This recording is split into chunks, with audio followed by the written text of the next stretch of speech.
Well, good morning, Westside. How good was George today? Unbelievable.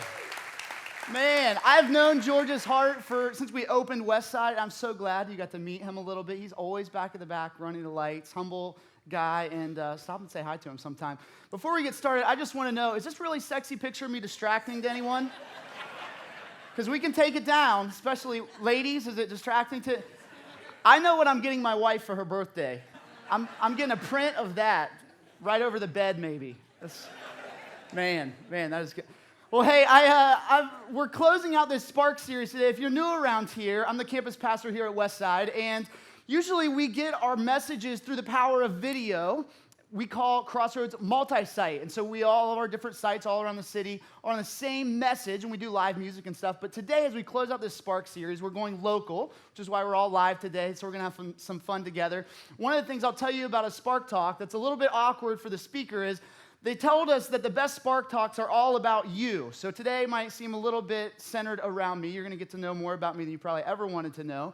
And I'll just tell you what I've been sort of kicking around is the idea that we all have things in our past. Specifically for me, there are things in my childhood that still define or try to define who I think I am and who I believe God to be.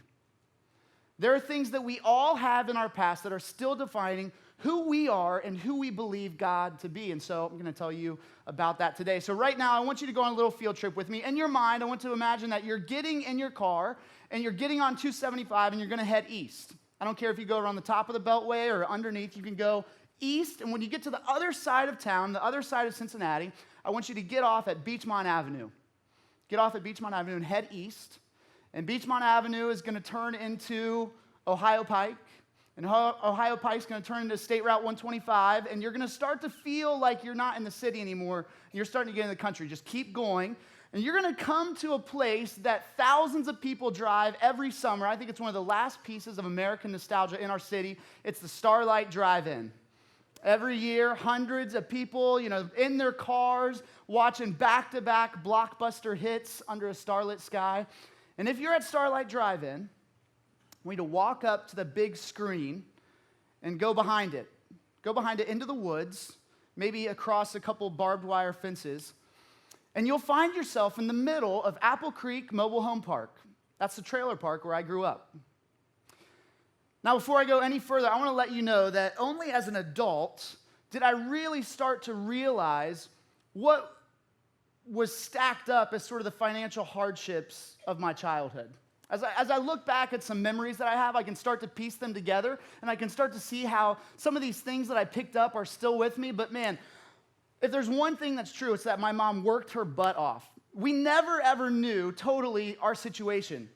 Our birthdays always felt more than celebrated. Christmas presents always dwarfed the Christmas tree. I mean, we were really taken care of, and she worked really hard to make sure we never really knew that we were without. And yeah, as an adult, I sort of look back and go, man, we were kind of poor. We lived in a trailer, and in fact, this trailer was actually a really nice trailer, really nice. When my parents got divorced, my mom got remarried a little bit later, and one of the first memories I have of she and my stepdad was going and buying this trailer, brand new from sort of this showroom place. And this trailer, I mean, it was really nice. When I say nice, like crown molding and chair molding, like finishes nicer than my house now. It had a master bathroom in the back, and this master bath was about the size of the master bedroom. It had a stand-up shower. It had two vanities where I remember gelling my hair to like a helmet every morning before school. And it even had in the corner this huge circle jacuzzi tub. And it was so big that I remember my brothers and sisters, we would swim laps in this tub. And it was like even flanked by mirrors with some drapes, just for the wow factor. This was a nice trailer. And yet trailers are in a trailer park. And people who live in trailer parks, especially when you're the nicest trailer in there, you just start to see some maybe gaps. And it wasn't long before I started to see that there are things in my childhood, there are things in my mind that maybe point to not having enough. Some of those things might be how hard my mom worked for every paycheck she ever got. We had this late 80s model Dodge Caravan. It was kind of a brown color. And the interesting thing about this Dodge Caravan was that it was missing two key components, and that was a middle and a back bench seat. So for all the babysitting kids that my mom watched, whenever we go on a field trip, she'd pop the trunk, and we would all huddle into the back, and we would like sit around the perimeter, and then when we got to the post office or wherever, the trunk would open, and like all these hundreds of kids would pop out of the back of the van. And I just remember like, man, this is crazy. We went everywhere in that thing. And I remember the hardship of, even though that my mom watched all these kids, I remember times where the babysitting kids' parents didn't have enough money to pay my mom at the end of the week. Some things that made me notice maybe there wasn't enough money here, the food that we ate. I had a pretty particular palate when I was a kid. And, I didn't like things like fish sticks or cottage cheese or hot dogs.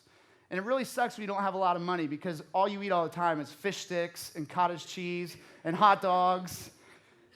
And though I never went to bed on a hungry stomach, there are memories that I have of, I don't know what it stands for, but who is this wick man that will bring us cheese and milk and bread and cereal that is not sweet at all? I don't know who this guy is that's leaving this food for us on our front doorstep. Or maybe some other things that started to embarrass me a little bit. Things like in the lunch line at school, waiting around the perimeter of the cafeteria, and everyone else had their Ziploc bags of nickels and dimes and dollars, and I had this little white card, that free lunch. And I got it from my teacher every day, and I would give my free lunch card to the lunch lady, and she would give me my lunch in return. Or some other things, like in second grade when I got my first glasses prescription. And I remember going in and seeing all these frames and trying on different ones that I liked. Wire rims were really in back then. And said, hey, okay, I think I want these. So, actually, we'll make it really easy for you. Your insurance, you can choose between these. And she pulled out this little tray and put it on the desk in front of me. And there were two that I could choose from. And one was really ugly. And the other one, I thought, I could probably rock those, my 8-year-old self. They were actually just made famous that year in a movie with Kevin Costner called JFK. So these were the glasses that John F. Kennedy wore. I mean, come on. That is strong. I've always been a leader, by the way, just all those children following me. Some other things where as I got older, I just started to realize that this money situation was starting to be maybe a little bit embarrassing to me. I might make my mom's face red, but I remember things like Christmas time, we would get Christmas pictures taken, and going to Walmart and picking out jungle green sweatshirts and red turtlenecks. And my brothers and sisters, we all knew, don't you dare take the tags off of these things, because they're going right back to the store after the family pictures are done. Or getting little Frisch's coupons for Valentine's Day or Halloween. And my stepdad, I just remember thinking like, oh, please don't do it. But we'd go and we'd go to use those coupons, and I remember he would try to have something that he would complain about, like the person behind me has been bumping in their chair into me, and so I don't think we can pay for any of this. And I'm thinking, we're already getting like 5 meals free, and you can't even pay for it. And I wasn't aware at the time exactly why they had to go to those, why that was their sort of first instinct, but it started to actually embarrass me a little bit. One of the stories I love to tease my brother about, my brother and I are 4 years apart, and there was a time one summer where he actually almost had his big toe cut off completely by a broken toilet behind a shed behind our trailer. Now, why was there a broken toilet behind a shed behind a trailer? Well, one, that's probably a likely thing that you would find. But because my baby sister came along, and this trailer was getting way too packed, way too many kids, right? So we had a bathroom in the front of the trailer, and we did what I like to call a trailer remodel. We just ripped out the tub, ripped out the vanity, and ripped out the toilet, and it was big enough for a toddler-sized bed to fit in, and a toy box, and it was perfect. Now I know as an adult why my sister's room always smelled like poop. It really didn't, but I like to think that. This stuff, it's like some of these things they're funny memories, but I even remember as a kid the weight of finances that was always in my house. The weight of the conversations. Unfortunately, there were times where if I knew I was still awake in my bed by the time that the 10 o'clock news theme came on and I could hear that, I knew that I would probably be awake for a fight, and a fight that largely revolved around money. The pressures were just unbelievable in that house. And even though we moved out of the trailer park when I was in 5th grade, about 10 years old, when we left that place, I think some lies got implanted in my heart. Lies that said, you can never come back here. Lies that said, when you grow up, you need to make sure that you are never like the people that live here. And lies maybe the strongest that said, and as far as you go, you're always only one step away from going back right where you started. So what did I do? I worked my butt off. I went into high school. I got the best freaking grades I could get. I graduated at the top of my class. At the time, Carl Lindner had just started a brand new scholarship program at the University of Cincinnati called Lindner Honors Plus. He gave $6 million, and he was looking for the best and brightest business leaders in the city so they would stay in Cincinnati. I got a full-ride scholarship to UC. I went to UC. I worked my butt off there. I graduated at the top of my class, magna cum laude, met my wife.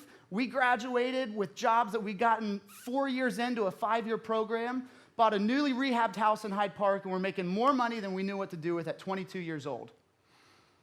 And yet, this idea as an adult, money was so scary to me. I remember logging on constantly, fifththird.com, before I had a smartphone and had it in my pocket, and finding a computer, going in the library in the computer lab, and logging in and saying, okay, how much is in savings, how much is in checking, what's the minimum balances? I mean, this is in college, and I'm really freaking out about this. Or after getting those jobs in direct deposit, even though we had more than our bills had, I was just always fearful that something bad was going to happen, and for some reason there wasn't going to be enough money. And so the only answer I had to this was to make more money. I remember going in and talking to my boss. I was in marketing at a place that at the time was the largest privately held company, and someday they were going to go public, and when they went public, everyone's stock options were going to boom. So I was trying to get a lot of these stock options, and so I went and said, hey, Jeff, help me out. What can I do? He said, well, I'll give you some easy pointers. Great, give them to me. Jeans. You're wearing jeans. I know it's in the dress code, but if you want to impress some people around here, you should never wear those again. Great, easy, got it. What else? Emails. You know, I know we're working 9 to 5 here, and that's sort of when you punch the clock, but if you really want to make an impression, if you ever have an email to a C-level person up on the 5th floor, I want you to print that email, I want you to sign your name, and I want you to wait until after 5 o'clock, and I want you to go, and I want you to put it in their mailbox, and just pop your head in and just say hello, so they see that you're still there after hours. Like, oh, this is so good, you were teaching me all the tricks, and I did it. I did it really pretty flawlessly. And the promotions were coming, and I just felt like, man, I am really making my mark. And there's no risk of me going back where I came from because I'm figuring out how to play this game really, really well. And at the same time, there was something in me that just had a lot of dissonance. One of the things that made me realize this was not totally normal was, I remember having a conversation with someone and saying, I just hate Sundays. Why do you hate Sundays? Well, because Sunday is the day before Monday, and I hate Mondays.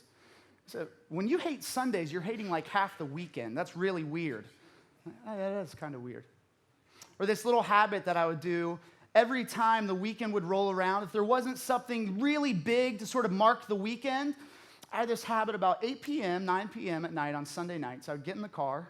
I'd drive up a couple exits to the Ridge Target, and I'd walk through Target just by myself. The store had pretty much emptied out on a Sunday night, and I'd go through the clothes. I'd go through maybe the media and the DVDs and the house section, and I'd always find something to buy. And there were two things that were true about this. One, I didn't need it, and two, I was buying it because I could. And so at the end of a weekend that was less than eventful, I'd go, I'd buy something. And this particular time, I remember it was a DVD. I swiped it. She gave me my bag, and I walked out, and I threw the red Target bag in the passenger seat. And it was missing that sort of pick-me-up that I got from sort of spending the money that I was working so hard to earn. I drove home, and I walked in, sat on the couch. I remember Abby was sitting there, and I just looked at her and said, I am absolutely miserable. And right about that time, God did something amazing. We were going through something we call an all-church journey. If you've been around Crossroads for a while, this journey in particular was the reset journey, where we were all looking at what are the assumptions and expectations we have about who Jesus is, and what would it look like if we sort of stripped those away and looked at Jesus for who he really is to be. And so we were in this small group discussion in our home. I was sitting on the landing of our steps, and all the people that we've been in community with for years were in our living room, and I'm looking at my little guide, my blue-covered guide, and the question that we were talking about was, what is God asking you to surrender? And I looked down, and I'd just written 2 words, my job. I remember thinking, there's no way that is right. Someone that grew up and has come so far from not having enough would never surrender, and certainly God would never ask for their job. So we went around to share, and I said, I don't know what God's trying to tell me here. The thought that came to mind is my job. And as so often happens in community, one by one, the people that knew me and knew my life confirmed that they thought that was absolutely right. People saying, yeah, Greg, it's really not normal to dread Sundays because you hate Mondays so much. Or maybe the one that had the most volume and weight was when my wife looked at me and said, yeah, I don't know, but it feels like this job has taken you and created you something different than the man that I married. Ugh. So I walked in, a couple weeks later, I walked into my boss's office, and I said, hey, I want to let you know that in spite of what we were talking about, sort of the next steps for me, I'm actually going to leave. He said, what? What do you mean? Where are you going to go? And I said, I don't know. Do you realize it's like professional suicide to quit a job in 2009 in the middle of a recession when no one is hiring? Like, what in the world are you doing? He said, maybe this will help. And he slid over a piece of paper. He said, this is an offer letter for the manager position that we have prepped for you. And in that moment, I knew that God was doing something in me, because it wasn't that thing wasn't attractive enough. It was just that I didn't care. God was doing something deep in me. And so I walked out of that place. And I would love to say that immediately I went right into my next job, that Crossroads called and said, we think you'd be a great campus pastor. And they plugged me in, and it was awesome. That was far, far, far from what actually happened. What actually happened was I walked out of that place thinking that I was going to find some other job, and it started the beginning of an 18-month-long unemployment desert. One where God would use those 18 months to take those lies that I believed about always being 1 foot away from financial ruin, and he would start to rework things in me. Things like coming around Crossroads and not getting paid, but just volunteering and finding out that the things that I'm doing for free are way better and I'm way more skilled and gifted in than things that I could have ever gotten paid for.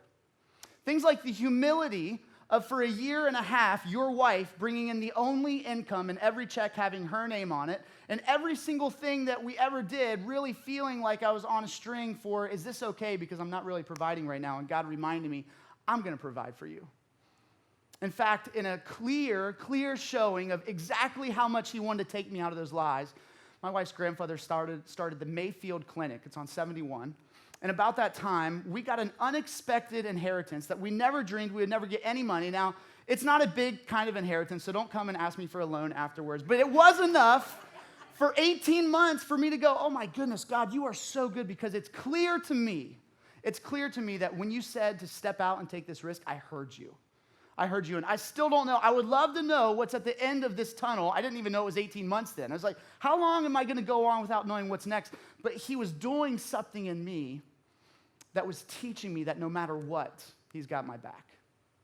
Now, man, these things still pop up to me on a regular basis. In fact, the most recent time was when I saw what's behind me.